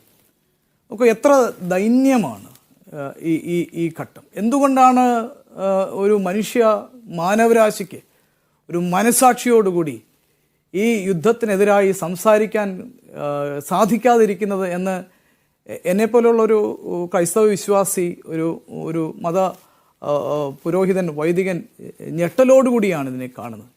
ഇതിനെതിരെ എന്തുകൊണ്ടാണ് സംസാരിക്കാൻ സാധിക്കാത്തത്? വെടിനിർത്തലിന് വേണ്ടി ഉള്ള നിലപാടുകൾ സ്വീകരിക്കാൻ കഴിയാതെ വരുന്നത് എന്തുകൊണ്ടാണ്? അല്ലെങ്കിൽ ബെത്ലഹേമിനെ ആഘോഷിക്കാൻ കഴിയാത്ത ക്രിസ്മസ് എങ്ങനെ ലോകത്ത് ആഘോഷിക്കാൻ കഴിയുമെന്ന ഒരു വളരെ പ്രധാനപ്പെട്ട ചോദ്യം അവിടെ ഉണ്ട്. പിന്നെ രാജ്ഞാനെന്ന് വരുന്നു MC നാസറിനോടൊപ്പം തുടരുന്നു. നാസർ ഇപ്പോൾ അതായത് 80 ദിവസം പിന്നിടുന്ന സമയത്ത് ഇതിനകത്തൊരു അന്താരാഷ്ട്ര സമ്മർദ്ദത്തിന്റെ തോത് എന്തുമാത്രമാണ്? നമുക്കറിയാം, ആദ്യ വെടിനിർത്തൽ എന്ന് വെച്ചാൽ വലിയ തോതിലുള്ള സമ്മർദ്ദം ഈ കാര്യത്തിൽ ഉണ്ടായിരുന്നു. 80 ദിവസം പിന്നിടുമ്പോൾ ഇത് ഗസയുടെയും ഇസ്രായേലിന്റെയും അമേരിക്കയുടെയും ഒപ്പം ഈജിപ്തിന്റെയും ഖത്തറിന്റെയും ഒക്കെ മാത്രം പ്രശ്നമായി ചുരുങ്ങുന്നുണ്ടോ? സമ്മർദ്ദത്തിന്റെ തോത് കുറയുന്നുണ്ടോ? നിഷാദ്, നേരത്തെ നമുക്കറിയാൻ സാധിക്കും ഈ UN രക്ഷാസമിതിയിൽ ഈ പ്രമേയം പാസ്സാക്കിയെടുക്കാൻ കരട് പ്രമേയം രക്ഷാസമിതിയുടെ താൽക്കാലിക അംഗം എന്ന നിലയ്ക്ക് UAE ആണത് കൊണ്ടുവന്നത്. അത് വലിയ നീക്കങ്ങൾ നടത്തി 5 ദിവസങ്ങളാണ് ഈ പ്രമേയം പരാജയപ്പെടുത്താൻ അമേരിക്ക ആസൂത്രിതമായിട്ടുള്ള നീക്കങ്ങൾ നടത്തിയത്. വെടിനിർത്തണം എന്നത് ആ പ്രയോഗം പോലും ശരിയല്ല എന്ന് പറഞ്ഞ് അതിന് ബദൽ സംവിധാനം കൊണ്ടുവരുന്നു. എന്നിട്ട് ഗസയിലുടനീളം ഭക്ഷ്യവസ്തുക്കൾ വിതരണം ചെയ്യണം എന്ന ആ ഒരു വാചകം പോലും മാറ്റുന്നു. എന്നിട്ട് പിന്നെ ഇസ്രായേലിനായിരിക്കും ഈ വിതരണത്തിന്റെ പൂർണ്ണമായിട്ടുള്ള ചുമതല, അത് ഇസ്രായേൽ തന്നെ നടത്തണം എന്ന അർത്ഥത്തിൽ പോലും ആ വെള്ളം ചേർത്ത പ്രമേയത്തെ ഇത്ര ദുർബലമാക്കി മാറ്റിയത് അമേരിക്കയുടെ നീക്കമാണ്. അതുകൊണ്ട് തന്നെ ഇപ്പോൾ റഷ്യയൊക്കെ എന്ന് പറഞ്ഞ് വളരെ കൃത്യമാണ്. നമ്മുടെ ഒരു പരിഷ്കൃത പിന്നെ ഒരു ലോകത്താണ് ഒരു ജനത പൂർണ്ണമായിട്ടും പട്ടിണി കിടക്കുമ്പോൾ അതിർത്തിക്കപ്പുറത്ത് ആയിരക്കണക്കിന് ട്രക്കുകൾ ഭക്ഷ്യവസ്തുക്കളുമായി കാത്തു കെട്ടിക്കിടക്കുന്നത്. ഇതെന്തൊരു ലോകക്രമമാണ് എന്ന് റഷ്യൻ പ്രതിനിധി രക്ഷാസമിതിക്ക് മുമ്പാകെ ചോദിച്ച ചോദ്യമാണ്. ഇത് തന്നെയാണ് പിന്നെ UN ഏജൻസികളും ലോകാരോഗ്യ സംഘടനകളും ഒക്കെ പിന്നെ ചോദിച്ചുകൊണ്ടിരിക്കുന്നത്. കാരണം തൊട്ടപ്പുറത്ത് ഈ അറബ് രാജ്യങ്ങൾ കൈമാറിയിരിക്കുന്ന വൻതോതിലുള്ള ഭക്ഷ്യവസ്തുക്കൾ കെട്ടിക്കിടക്കുകയാണ്. അത് ഇപ്പുറത്തേക്ക് നീക്കാൻ, അല്ലെങ്കിൽ പരിക്കേറ്റവർക്ക് പിന്നെ ആശുപത്രികളിലേക്ക് എത്തിക്കാൻ ഒരു സംവിധാനവും ഇല്ലാതെ 54,000 പേർക്കാണ് പരിക്കേറ്റിരിക്കുന്നത്. 20,600 ഈ കൊല്ലപ്പെട്ടവരുടെ എണ്ണം ഉയർന്നിരിക്കുന്നു. പക്ഷേ ഇത് നടപ്പാക്കാൻ ഒരു അന്തർദേശീയ പിന്നെ ഒരു വേദി എന്ന നിലക്ക് UN മാത്രമാണുള്ളത്. പക്ഷെ അത് ആന്റണിയോ ഗുട്ടറസ് അദ്ദേഹം വ്യക്തിപരമായിട്ട് കുറേ ശ്രമങ്ങൾ നടത്തി. അതിലപ്പുറത്ത് ലോകരാജ്യങ്ങളെ സംബന്ധിച്ചിടത്തോളം പിന്നെ ഇതിൻ്റെ മെയിൻ പ്രശ്നമെന്ന് ഞാൻ മനസ്സിലാക്കുന്നത്, ഈ ഗസയിൽ ഹമാസ് വിജയിക്കുകയാണെങ്കിൽ അത് തങ്ങളുടെ കുറേ താല്പര്യങ്ങളെ ഈ മേഖലയിൽ മാറ്റി തീർക്കുമെന്ന് കരുതുന്ന യൂറോപ്യൻ രാജ്യങ്ങളും അമേരിക്ക പോലുള്ള രാജ്യങ്ങളൊക്കെ തന്നെയാണ്. അതുകൊണ്ട് ഗസയിൽ ഹമാസോ അല്ലെങ്കിൽ അതേപോലുള്ള പിന്നെ ചെറുത്തുനിൽപ്പ് സംഘങ്ങൾ വരികയാണെങ്കിൽ അത് ഇറാനെ പോലുള്ള പിന്നെ രാജ്യങ്ങൾക്ക് മുതൽക്കൂട്ടായി മാറും. അതുകൊണ്ട് നിശബ്ദമായിട്ട് നിങ്ങൾ ഈ ജനസൈഡ്, ഈ പിന്നെ കൂട്ടക്കുരുതി നിങ്ങൾ തുടർന്നോളൂ എന്ന പിന്നെ കൃത്യമായിട്ടുള്ള ഒരു സന്ദേശമാണ് ഇസ്രായേൽ നൽകുന്നത്. അത് മറ്റ് ജർമ്മനി ഉൾപ്പെടെയുള്ള രാജ്യങ്ങൾ, ജപ്പാൻ ഉൾപ്പെടെയുള്ള രാജ്യങ്ങളൊക്കെ തന്നെയും അതിനോട് ചേർന്ന് നിൽക്കുകയാണ്. അതുകൊണ്ട് പിന്നെ 15-അംഗ രക്ഷാസമിതിയിൽ 13 രാജ്യങ്ങളുടെ പിന്തുണ ഈ ഭക്ഷ്യവസ്തുക്കൾ എത്തിക്കുന്ന ഈ ഒരു വെള്ളം ചേർത്ത പ്രമേയത്തിന് ലഭിച്ചു എന്നതിലപ്പുറം ഏതെങ്കിലും അർത്ഥത്തിലുള്ള ഒരു വെടിനിർത്തൽ വേണം എന്ന് ഉറച്ചു പറയാനും അതിലേക്ക് ലോകരാജ്യങ്ങളെ കൊണ്ടുവരാനുമുള്ള ഒരു നീക്കം ഇനിയും നടന്നിട്ടില്ല. അതുകൊണ്ട് എത്ര കാലം ഈ കുരുതി തുടരുമോ അത് കാഴ്ചക്കാരായിട്ട് നോക്കി നിൽക്കുകയും പിന്നെ ഉൾക്കൊള്ളുകയും ചെയ്യുക എന്നതിലപ്പുറത്തേക്ക് ഇതിനെ കൊണ്ടുപോകേണ്ട രാജ്യങ്ങൾ പിന്നെ വൻശക്തി രാജ്യങ്ങളാണ്. ചൈനയും റഷ്യയും ഒക്കെ പ്രതികരണങ്ങൾ നടത്തുന്നുണ്ട്. പക്ഷെ അതിലപ്പുറത്ത് ഒരു മൂർത്തമായിട്ടുള്ള ഇടപെടൽ നടത്താൻ അവർക്ക് സാധിക്കുന്നുണ്ട്. 57-അംഗ മുസ്ലിം രാജ്യങ്ങൾ ഡിപ്ലോമാറ്റിക്കലായിട്ട് അവർ നീക്കങ്ങൾ നടത്തുന്നുണ്ട്. സാധ്യമായിട്ടുള്ള പിന്തുണ, ഇപ്പോൾ ഖത്തറൊക്കെ ഏറ്റവും വലിയ പിന്നെ ഈ പുനർനിർമ്മാണത്തിന് വേണ്ടി ഫണ്ട് സമാഹരിക്കുന്ന തിരക്കിലാണ്. പക്ഷേ ഇതൊക്കെ ചെയ്യുന്ന ഈ ക്രൂരത തുടരുന്ന ഇസ്രായേലിനെതിരെ അന്താരാഷ്ട്ര ക്രിമിനൽ കോടതിയെ സമീപിക്കാൻ അവിടെ നിന്ന് ശക്തമായിട്ടുള്ള ചില പിന്നെ താക്കീതുകൾ നൽകാനുള്ള ഒരു നീക്കം പോലും ഇനിയും വിജയിച്ചിട്ടില്ല എന്നതാണ് സങ്കടകരമായിട്ടുള്ള അവസ്ഥ. അതുമാത്രമല്ല, 107 പിന്നെ മാധ്യമപ്രവർത്തകരാണ് ഗസയിൽ കൊല്ലപ്പെട്ടത്. ഏതാണ്ട് 236 UN ജീവനക്കാരാണ് കൊല്ലപ്പെട്ടത്. ഇതൊരു യുദ്ധത്തിലും സമീപകാലത്തോ അടുത്ത് നടന്ന ഒരു യുദ്ധത്തിലും നടക്കാത്ത കാര്യങ്ങളാണ് നടന്നുകൊണ്ടിരിക്കുന്നത്. സിവിലിയൻ കൂട്ടക്കുരുതി, ആരോഗ്യ പ്രവർത്തകർ കൊല്ലപ്പെടുന്നു. പോകുന്ന ഇതൊക്കെയും ആസൂത്രിതം ആണ് എന്നൊക്കെ അറിയാം. പക്ഷെ ആരാണ് ഇത് നിയന്ത്രിക്കേണ്ടത്? ആരാണ് ഇതിനെതിരെ ചെറുത്തുനിൽപ്പ് നടത്തേണ്ടത്? ആരാണ് എല്ലാ നിയമങ്ങളെയും എല്ലാ ധാർമ്മികതയും മറികടന്ന് പോകുന്നു ഇസ്രായേൽ എന്ന പ്രശ്നം അവിടെ നിൽക്കുകയാണ്, നമ്മൾ ആവർത്തിച്ച് ചൂണ്ടിക്കാണിക്കുന്നു. ഡോക്ടർ മോഹൻ വർഗീസ്, നോക്കൂ, ഇവിടെ MCA ചൂണ്ടിക്കാണിച്ച കാര്യം വളരെ പ്രധാനപ്പെട്ട ഒന്നാണ്. കാരണം അപ്പുറത്ത് ഇസ്രായേലിനെതിരെ ഫൈറ്റ് ചെയ്യുന്നത് ഹമാസാണ്. അതൊരു പൊളിറ്റിക്കൽ ഇസ്ലാം ഓർഗനൈസേഷനാണ്. അവരുടെ ഒരു വിജയം, അവർ മുഖ്യധാരയിലേക്കുള്ള അവരുടെ വരവ്, അവരുടെ ഒരു വിക്ടറി മൊമെൻറ്റ് അമേരിക്കൻ താല്പര്യത്തെ, യൂറോപ്യൻ താല്പര്യത്തെ ഹനിക്കുന്നതായിരിക്കും. അമേരിക്കൻ താല്പര്യം നമുക്കറിയാവുന്ന പോലെ മിഡിൽ ഈസ്റ്റിൻ്റെ താല്പര്യമുണ്ടല്ലോ, മിഡിൽ ഈസ്റ്റ് ഭരണാധിപന്മാരുടെ താല്പര്യം. അതിൻ്റെ അപ്പുറത്താണ് ഹമാസ് എന്ന് പറയുന്ന ഓർഗനൈസേഷൻ നിൽക്കുന്നത് നമുക്കറിയാം. അപ്പോൾ എല്ലാ അർത്ഥത്തിലും വിശാലമായ പരിശോധനയിൽ അമേരിക്കയെ സംബന്ധിച്ച് ഹമാസ് വിജയിക്കുന്ന ഒരു മൊമെൻറ്റിന് അവർക്ക് സ്വപ്നം കാണാൻ കഴിയില്ല. അവർക്ക് ആ മേഖലയിലുള്ള പല രാജ്യങ്ങൾക്കും സ്വപ്നം കാണാൻ കഴിയില്ല. സോ അതുകൊണ്ട് ഈ കാണിക്കുന്നതൊക്കെ അർത്ഥശൂന്യമായ, ആത്മാർത്ഥത ഇല്ലാത്ത വ്യായാമങ്ങളാണെന്നാണോ നമ്മൾ വിചാരിക്കേണ്ടത്? ഒരു പരിധിവരെ ഇതെല്ലാം വ്യായാമങ്ങൾ മാത്രമാണ്. ഒരുതരം നേർച്ചയാണ്, ഒരുതരം കാഴ്ചയാണ്, ഒരുതരം വ്യായാമമാണ് ഈ കാണുന്നത് മുഴുവൻ. നമുക്ക് വ്യക്തമായിട്ടറിയാം, 21-ാം നൂറ്റാണ്ടിൽ ഒരു ശക്തിക്കും, വൻ ശക്തികൾക്ക് പോലും ഒരു യുദ്ധം ഭൗതികമായി ജയിക്കാനാവില്ല. ജയിച്ചു എന്ന പ്രതീതി ജനിപ്പിക്കാമെന്നല്ലാതെ പൂർണ്ണ അർത്ഥത്തിൽ ജയിക്കാനാവില്ല. പക്ഷെ ആ യുദ്ധത്തിലൂടെ അവരുടെ താല്പര്യങ്ങൾ സംരക്ഷിക്കാനാവും.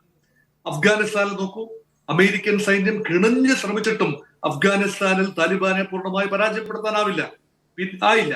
പിന്നീട് താലിബാനെ തന്നെ ഭരണം ഏൽപ്പിച്ചുകൊണ്ട് അമേരിക്കൻ സൈന്യത്തിന് അധിനിവേശ ശക്തികൾക്ക് പിന്മാറേണ്ടി വന്നു. ഇറാഖ്, സിറിയ പ്രദേശത്തെ ISIS-നെതിരെയുള്ള പോരാട്ടം, ആ വിജയം, ഒരു ഭരണകൂടത്തിൽ മാറ്റം വന്നു. സദ്ദാം ഹുസൈന്റെ ഭരണകൂടത്തെ മറിച്ചിട്ടു, അതിനുശേഷമുള്ള ഭരണകൂടത്തിന് മാറ്റമുണ്ടായി എന്നല്ലാതെ പൂർണ്ണമായി ആ ജനതയെ കോൺഫിഡൻസ് എടുക്കാൻ കഴിഞ്ഞിട്ടില്ല. ഉക്രൈൻ യുദ്ധം നമുക്ക് വലിയൊരു പാഠമാണ്. വൻ ശക്തിയായ റഷ്യക്ക് ഒരു ചെറിയ ശക്തി മാത്രമായ ഉക്രൈന് മുന്നിൽ പിടിച്ചു നിൽക്കാനാവാത്ത ഒരു അന്തരീക്ഷം കൊണ്ട് ഭൗതികമായ അർത്ഥത്തിൽ ഒരു യുദ്ധം ജയിക്കാൻ ഇന്നത്തെ നിലയിലാവില്ല. കാരണം രണ്ട് ഭാഗത്തും സപ്പോർട്ടുകൾ ഉണ്ടാകും. ഇവിടെ സംഭവിച്ചിരിക്കുന്നത്, ഒരു വശത്ത് ഇസ്രയേലിന്റെ വിഖ്യാതമായ സൈന്യം വഴി തടച്ചുകൊണ്ടുള്ള ആക്രമണത്തിന്റെ പേര് കേട്ട, രഹസ്യാന്വേഷണ വിഭാഗത്തിന്, ഇന്റലിജൻസിന് പേര് കേട്ട സൈന്യം, അത് IDF. മറുവശത്ത് ഒരു മിലിഷ്യയാണ്.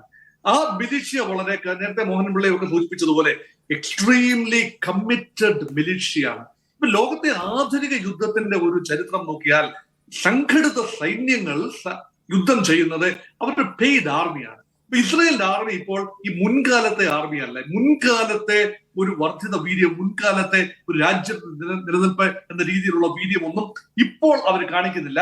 പക്ഷെ ഇവിടെ ഹമാസിന്റെ ഭാഗത്തുനിന്ന് നോക്കൂ, അവരുടെ നിലനിൽപ്പിന് വേണ്ടിയുള്ള പോരാട്ടത്തിനാണ്. ഭാവി തലമുറകൾക്ക് വേണ്ടി, പലസ്തീൻ ജനതയുടെ ഇനിയും ജനിച്ചു വീഴാനുള്ള തലമുറകൾക്ക് വേണ്ടിയുള്ള ഈ തലമുറയുടെ വലിയ ത്യാഗമാണ് ഇപ്പോൾ നടത്തുന്ന ഒരു മഹായുദ്ധം. അപ്പൊ അവരെ സംബന്ധിച്ചിടത്തോളം അവിടെ പലസ്തീൻ ജനതയെന്നും ഹമാസ് എന്നും വേർതിരിക്കാനാവാത്ത രീതിയിൽ ആ ഒരു ഐക്യദാർഢ്യം അവിടെ പ്രകടമാണ്. ഇവരെ സഹായിച്ചുകൊണ്ടിരിക്കാൻ ഒരിക്കലും അറബ് രാജ്യങ്ങൾക്ക് കഴിയില്ല.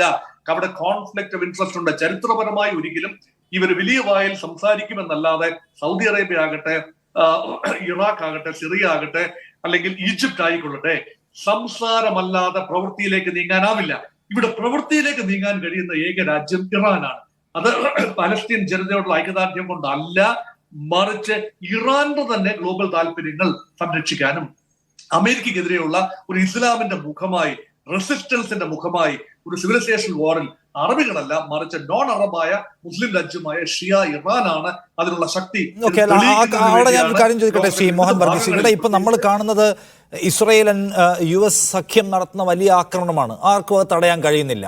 പക്ഷെ ഇതിൻ്റെ ഒരു മാക്സിമത്തിലേക്ക് പോവുക, ഗസയെ സമ്പൂർണ്ണമായും തകർക്കുക, അവിടുത്തെ ആളുകളെ കൊന്നുകൊണ്ടേയിരിക്കുക എന്നൊരു പരിധി കടക്കുമ്പോൾ, നമ്മൾ വേറെയും മിലീഷ്യകളുണ്ടല്ലോ ഇവിടെ, നമ്മൾ ഹൂത്തികളെ കാണുന്നുണ്ട്, അവർ ചെയ്യുന്ന എന്താണെന്ന് കാണുന്നുണ്ട്. അപ്പം ഈ പറയുന്ന ഹിസ്ബുള്ള ഉണ്ട്, വേറെയും ഇറാൻ സ്പോൺസേഡ് മിലീഷ്യാസ് വേറെ എമ്പാടും ഉണ്ട്. സോ ഇതുവരെ യുദ്ധം പുറത്തേക്ക് കടന്നിട്ടില്ല.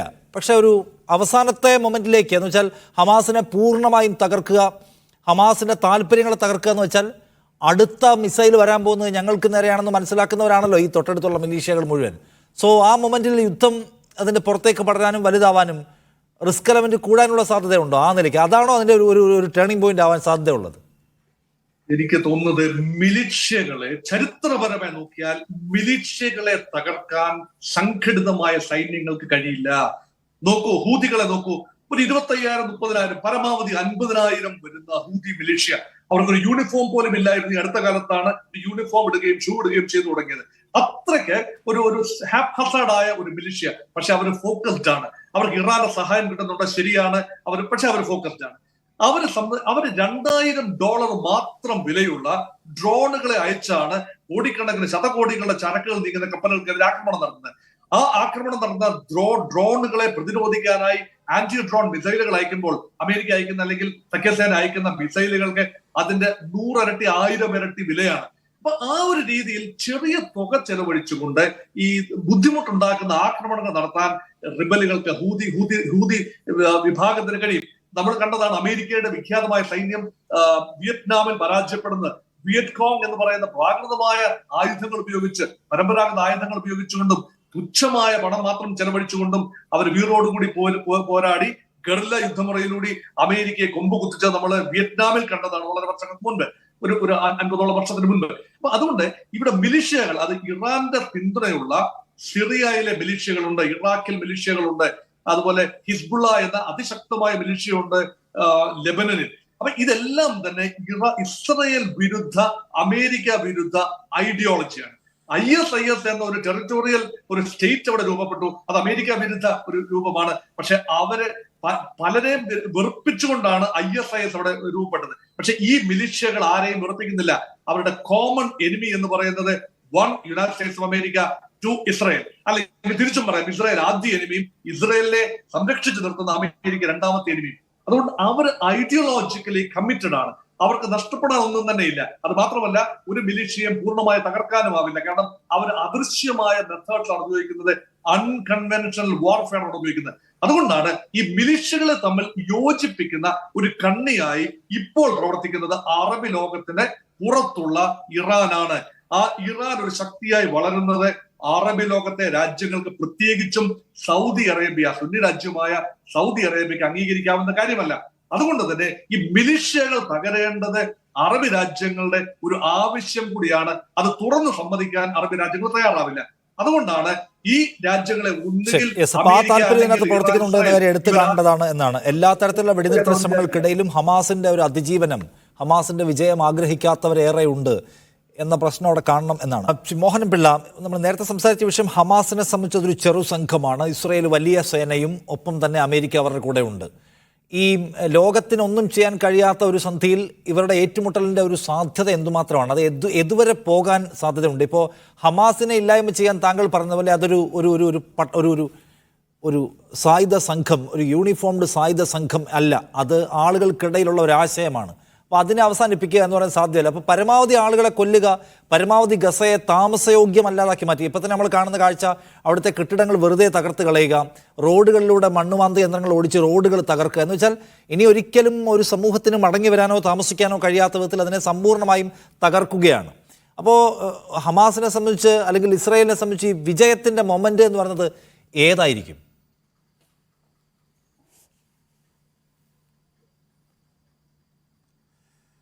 അതായത് ഒരു യുദ്ധത്തിൽ പരാജയഭീതി വന്നു കഴിയുമ്പോൾ, അതായത് ഇസ്രയേൽ, ഞാൻ നേരത്തെ പറഞ്ഞല്ലോ, IDF എന്ന് പറയുന്നത് ലോകത്തിലെ ഏറ്റവും ക്രെഡിബിളായിട്ടുള്ള ഒരു ഫോഴ്സ്. ആ ഫോഴ്സ് വെറും ഹമാസ് എന്ന് പറയുന്ന ഒരു മിലിഷ്യ അല്ലെങ്കിൽ ഒരു ഗ്രൂപ്പിൻ്റെ മുന്നിൽ പരാജയപ്പെടുക എന്ന് പറഞ്ഞു കഴിഞ്ഞാൽ അവർക്ക് ഒരിക്കലും അത് ഉൾക്കൊള്ളാൻ പറ്റാത്തൊരു കാര്യമാണ്. നേരെ മറിച്ച് അവരുടെ എയിം അല്ലെങ്കിൽ അവിടുത്തെ ഭരണാധികാരികളുടെയും മിലിറ്ററിയുടെയും ഉദ്ദേശം നടപ്പിലാക്കണം എന്നുണ്ടെങ്കിൽ ടോട്ടൽ ഡിസ്ട്രക്ഷൻ എന്നുള്ള ഒരൊറ്റ പരിപാടിയും. ടോട്ടൽ ഡിസ്ട്രക്ഷൻ, അതായത് നാം ഓർക്കുന്നുണ്ടാവും, ബെന്യാമിൻ ആദ്യം തന്നെ യുദ്ധം തുടങ്ങിയ ആദ്യ ദിവസങ്ങളിൽ തന്നെ പറഞ്ഞു, ഗസയെ മരുഭൂമിയാക്കുക എന്നാണ് എൻ്റെ ലക്ഷ്യമെന്ന്. ഏതാണ്ട് അതേ രീതിയിലേക്ക് തന്നെ പോകുന്നു. പക്ഷേ ബെന്യാമിൻ അറിയുന്നില്ല മരുഭൂമിക്ക് അടിയിലും മനുഷ്യവാസമായിട്ടുള്ള ടണൽസ് വളരെ നല്ല രീതിയിൽ ഉണ്ട് എന്നുള്ളത്. അവിടെയോട്ട് അതാണ് ഇവരുടെ അല്ലെങ്കിൽ ഇസ്രയേലിൻ്റെ പേടി സ്വപ്നം എന്ന് നമ്മൾ അറിയണം. അപ്പോൾ തീർച്ചയായിട്ടും ഈ യുദ്ധം നീണ്ടുപോവുക എന്നുള്ളത് നമ്മൾ അതിനെക്കുറിച്ചിട്ട് ഓൾറെഡി പറഞ്ഞു കഴിഞ്ഞു. ഒരു കാരണവശാലും യുദ്ധം നീട്ടിക്കൊണ്ടു പോവുകയല്ലാതെ വേറെ ഒരു വഴിയും ഇസ്രയേലിൻ്റെ മുന്നിലില്ല. അവർക്ക് അല്ല എന്നുണ്ടെങ്കിൽ ടെമ്പററി സീസ് ഫയർ, അത് ഇനിയും ഹമാസ് ടെമ്പററി സീസ് ഫയറിലോട്ട് വരുമോ എന്നുള്ള കാര്യം സംശയമാണ്. കാരണം ടെമ്പററി സീസ് ഫയർ നടത്തിയപ്പോൾ പോലും തിക്തമായിട്ടുള്ള അനുഭവങ്ങളാണ് കണ്ടീഷൻസിൽ അവർക്കുണ്ടായിട്ടുള്ളത്. അതുകൊണ്ട് അവർ ഫൈറ്റ് ടു വിൻ എന്നുള്ള ഒരു രീതിയിലാണ്, it is glory to die doing one's duty എന്നുള്ള രീതിയിൽ അവർ മുന്നോട്ട് പോവുകയാണ് ഹമാസ് എന്ന് പറയുന്നത്. കാരണം ഈ ഹമാസിനെ സംബന്ധിച്ചിടത്തോളം ഇപ്പോൾ അയഞ്ഞു കൊടുത്താൽ, ഇപ്പോൾ സറണ്ടർ ചെയ്താൽ അവർ വരും തലമുറയോട് ചെയ്യുന്ന ഏറ്റവും വലിയൊരു പാപമായിരിക്കും തീർച്ചയായിട്ടും ഈ ഒരു സിറ്റുവേഷനിലുള്ളത്. മുൻകാലങ്ങളിൽ ഉണ്ടായ യുദ്ധങ്ങളിൽ നിന്നും തികച്ചും വ്യത്യസ്തമായിട്ടുള്ള ഒരു സിറ്റുവേഷനാണ് ഇപ്പോൾ ഉള്ളത്. ഇതിനകത്ത് ഒരു കാര്യം നമുക്ക് അറിയേണ്ടത്, കാരണം ഈ വേൾഡ് ടെക്നോളജിക്കലി എത്രയോ അഡ്വാൻസ് ആയിരിക്കുന്നു അത്രത്തോളം സെൽഫിഷായിക്കൊണ്ടിരിക്കുകയാണ് എന്നുള്ള ഒരു രീതി നമ്മൾ കാണണം. ഇത് ഒരു 30 വർഷം മുമ്പാണ് ഇതുപോലെ ഒരു വാർഫെയർ അല്ലെങ്കിൽ ഒരു സിറ്റുവേഷൻ ഉണ്ടാവുന്നതെങ്കിൽ തീർച്ചയായും ലോകരാജ്യങ്ങളിൽ തമ്മിൽ ഒരു ഗ്രൂപ്പിംഗ് ഉണ്ടായി ഒരു ഇൻ്റർഫിയറൻസ് ഉണ്ടാവും 100%, ഒരു സംശയവുമില്ല. പക്ഷെ എത്രയും അഡ്വാൻസ് ആകുന്നു അതനുസരിച്ചിട്ട് രാജ്യങ്ങൾ സെൽഫിഷ് ആവുകയും കൂടി ചെയ്യുകയാണ്. അവിടെയാണ് ഇവരുടെ കാൽക്കുലേഷനിൽ ഉള്ള വ്യത്യാസം എന്ന് നമ്മൾ കാണേണ്ടിയിരിക്കുന്നത്. പിന്നെ എല്ലാ രീതിയിലും ഇൻ്റർനാഷണൽ ഫെയറിൽ എല്ലാവരും പറയുന്നുണ്ട് എന്തുകൊണ്ട് ലോകരാജ്യങ്ങളിൽ ഇടപെടുന്നില്ല. അതിന് ഞാൻ കാണുന്ന ഒരേ ഒരു കാരണമേ ഉള്ളൂ. കാരണം പാലസ്തീനിൽ ഇക്കണോമിക്കലായിട്ടൊന്നും നേടാനില്ല, അവിടെ ഓയിലില്ല, അവിടെ അതുപോലെയുള്ള ലോകരാഷ്ട്രങ്ങൾക്ക് സംഭാവന ചെയ്യുവാനുള്ള ഇൻഫ്രാസ്ട്രക്ചേഴ്സോ അതുപോലെയുള്ള കാര്യങ്ങളോ ഇല്ല. അതുകൊണ്ട് ഒരു രാജ്യങ്ങൾക്കും പ്രത്യേകിച്ച് താല്പര്യമൊന്നുമില്ല. ആ ഒരു കാര്യമാണ് നമ്മൾ കാണേണ്ടത്. നേരെ മറിച്ച് ഒരു ഓയിൽ സെൻറ്റേർഡ് ആയിട്ടുള്ള ഒരു രാജ്യമായിരുന്നുവെങ്കിൽ തീർച്ചയായിട്ടും അന്താരാഷ്ട്ര സമൂഹം ഇടപെടുമായിരുന്നു. അവർക്ക് വ്യത്യസ്ത താല്പര്യമുണ്ട്. അതാണ് ഞാൻ പറഞ്ഞത്, ഇപ്പോൾ രാജ്യങ്ങൾ കൂടുതൽ സെൽഫ് സെൻറ്റേർഡ് ആയിക്കൊണ്ടിരിക്കുകയാണ്. അപ്പോൾ ഈ സെൽഫ് സെൻറ്റേർഡ് നമുക്ക് എന്താണ് അഡ്വാൻറ്റേജ്? ഇൻ്റർഫിയർ ചെയ്താലുള്ള അഡ്വാൻറ്റേജ് എന്താണ്? ചെയ്യാതിരുന്നാൽ എന്താണ്? മറ്റുള്ളവരെ പിണക്കണമോ? അതായത് ഇപ്പോഴത്തെ ഒരു സിറ്റുവേഷൻ എന്ന് പറഞ്ഞു കഴിഞ്ഞാൽ US പിണക്കിക്കൊണ്ട് ഒരു കാര്യങ്ങൾ മുന്നോട്ട് പോകുവാൻ ഒരു രാജ്യങ്ങളും തയ്യാറല്ല എന്നുള്ള ഒരു പിക്ചറാണ് നമുക്കിപ്പം ലോകത്തുണ്ടായിക്കൊണ്ടിരിക്കുന്നത്. അതിനൊരു മാറ്റം വരുത്തണം. ആ ഒരു മാറ്റം വരാതിരിക്കുന്നിടത്തോളം കാലം ഇതുപോലെയുള്ള മിലീഷ്യകൾ 100 കണക്കിനുണ്ടായി ലോകത്ത് ഒരു അറ്റാക്ക് അല്ലെങ്കിൽ അമേരിക്കക്കെതിരായിട്ട് അല്ലെങ്കിൽ ഇസ്രയേലിനെതിരായിട്ടുള്ള ഒരു സിറ്റുവേഷൻസ് ഉണ്ടായിക്കൊണ്ടേയിരിക്കത്തേ ഉള്ളൂ. ഇനി ഫയർ പവറിൻ്റെ കാര്യം ഇവർ ഇത് ചോദിച്ച കാര്യത്തിലോട്ട് വരാം. കാരണം രാഷ്ട്ര നിയമങ്ങളെല്ലാം ലംഘിച്ചുകൊണ്ടുള്ള ഇവർ ഉപയോഗിക്കുന്നത് മാക്സിമം ഉപയോഗിച്ചിട്ടുള്ളത് ബങ്കർ ബസ്റ്റേഴ്സ് എന്ന് പറയുന്ന ബോംബുകളാണ്. ഏതാണ്ട് 900 കിലോഗ്രാമിൽ കൂടുതലുള്ള ബങ്കർ ബസ്റ്റിങ്ങിന്, കൺവെൻഷണൽ വാർഫെയറിൽ എനിമിയുടെ ബങ്കർ ഡിസ്ട്രോയ് ചെയ്യുവാൻ മാത്രം ഉപയോഗിക്കാവുന്ന ബങ്കർ ബസ്റ്റേഴ്സ് ബോംബുകളാണ് ഇസ്രയേൽ ഈ ചുരുങ്ങിയ ഏരിയയുള്ള ഗാസയിൽ ഉപയോഗിച്ചിട്ടുള്ളത്.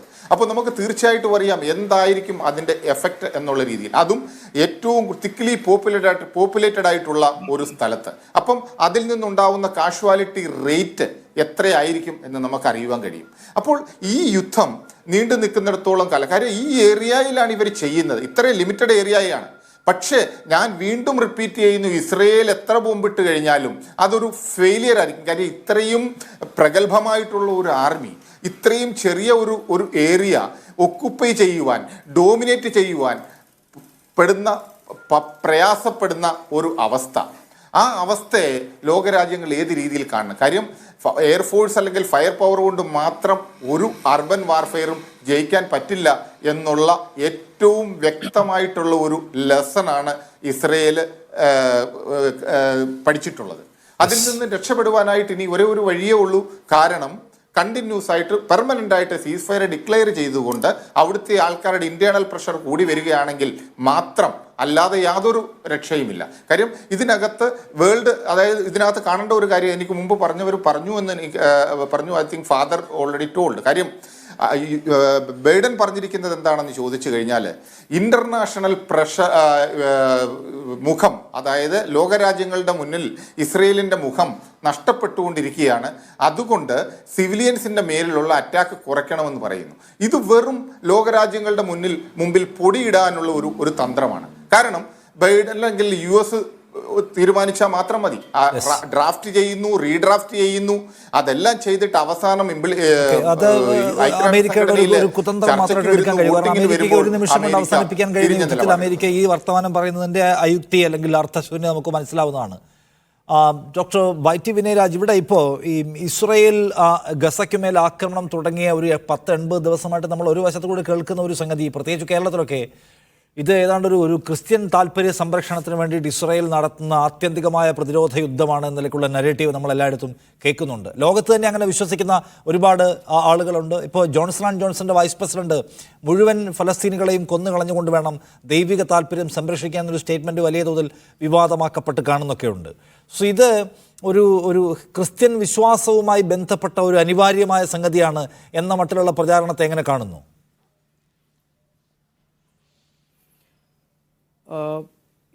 ഇസ്രായേലിൻ്റെ രൂപീകരണം തന്നെ യൂറോപ്പിലുണ്ടായ ആധുനിക കാലഘട്ടത്തിലുണ്ടായ സയനിസ്റ്റ് ആശയ രൂപീകരണത്തിൻ്റെ സന്തതിയാണ് ഇസ്രായേൽ എന്ന രാഷ്ട്രം.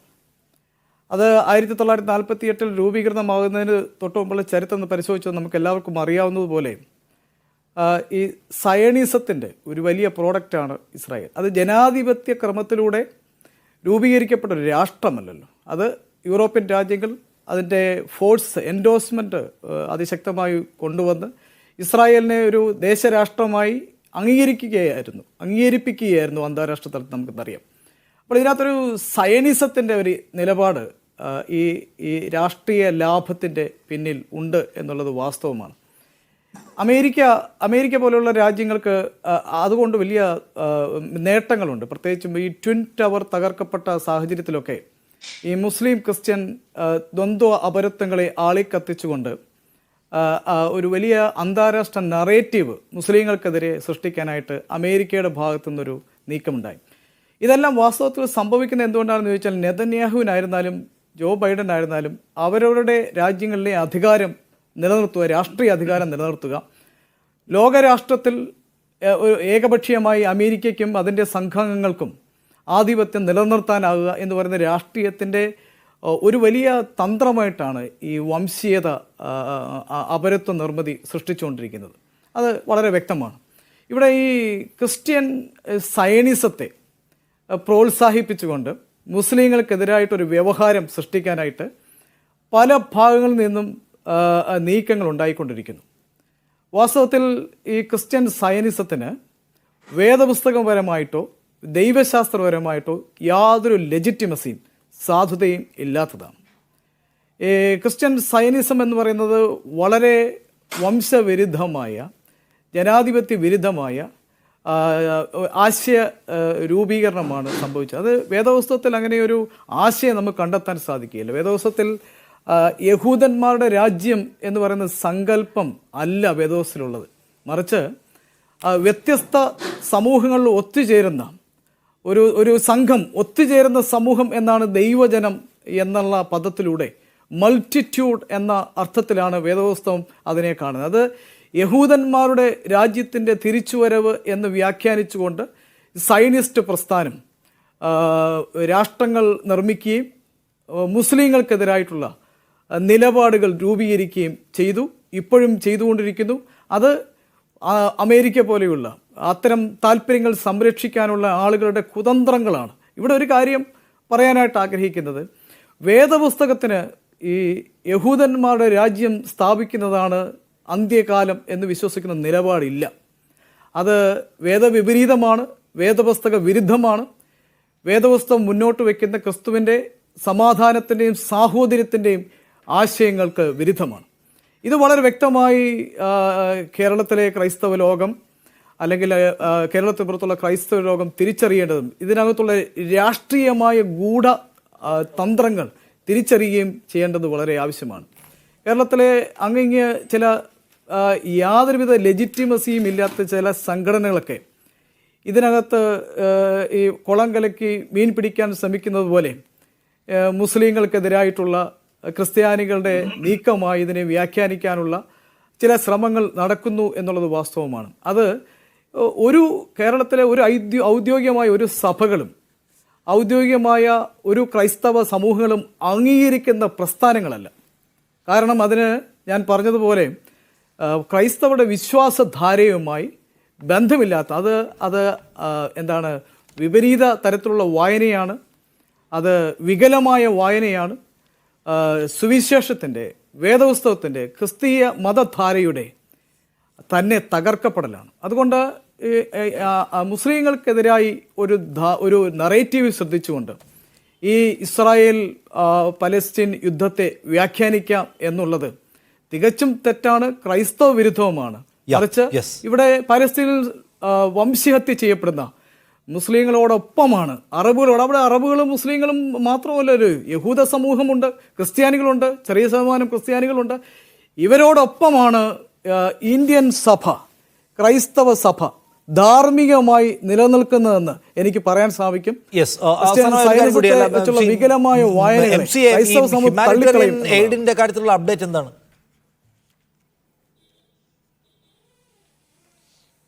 ഈ പ്രമേയം പാസ്സാക്കിയെങ്കിൽ പോലും ഞാൻ നേരത്തെ സൂചിപ്പിച്ചതുപോലെ പരിമിതമായ തോതിൽ റഫേലിലൂടെയും അതോടൊപ്പം തന്നെ ഇസ്രായേലിൻ്റെ മറ്റൊരു അതിർത്തിയിലൂടെയും ചില ട്രക്കുകൾ വരുന്നുണ്ട്. അത് യാഥാർത്ഥ്യമാണ്. പക്ഷേ UN-ന്റെ ഉദ്യോഗസ്ഥർക്ക് ഇത് വിതരണം ചെയ്യാവുന്ന ഒരു സുരക്ഷിതമായ സംവിധാനം ഇനിയും ഏർപ്പെടുത്താനായിട്ടില്ല. അതുകൊണ്ട് തന്നെ ഈ പ്രമേയം ഈജിപ്തിന്റെ ഈ സമാധാന കരാർ സാധ്യത എന്തുമാത്രം അത് വർക്കാവും, അവരുടെ പ്ലാൻ എന്തുമാത്രം അംഗീകരിക്കപ്പെടുമെന്നാണ് നമ്മൾ ഉറ്റുനോക്കുന്ന ഒരു സംഗതി. ഈ ക്രിസ്മസ് ദിനത്തിലും ഗസയുടെ സങ്കടത്തെക്കുറിച്ച് പറയേണ്ടി വരുന്നത് ആധുനിക ലോകത്തിലെ ഏറ്റവും വലിയ നിരാശാ ദിവസങ്ങളിലൊന്ന്. താങ്ക് യു MCA നാസർ, ഒപ്പം തന്നെ ശ്രീ മോഹൻ വർഗീസ്, ഡോക്ടർ പിള്ള, ഒപ്പം ശ്രീ YT വിനയരാജി ചർച്ചയിൽ പങ്കെടുത്തു.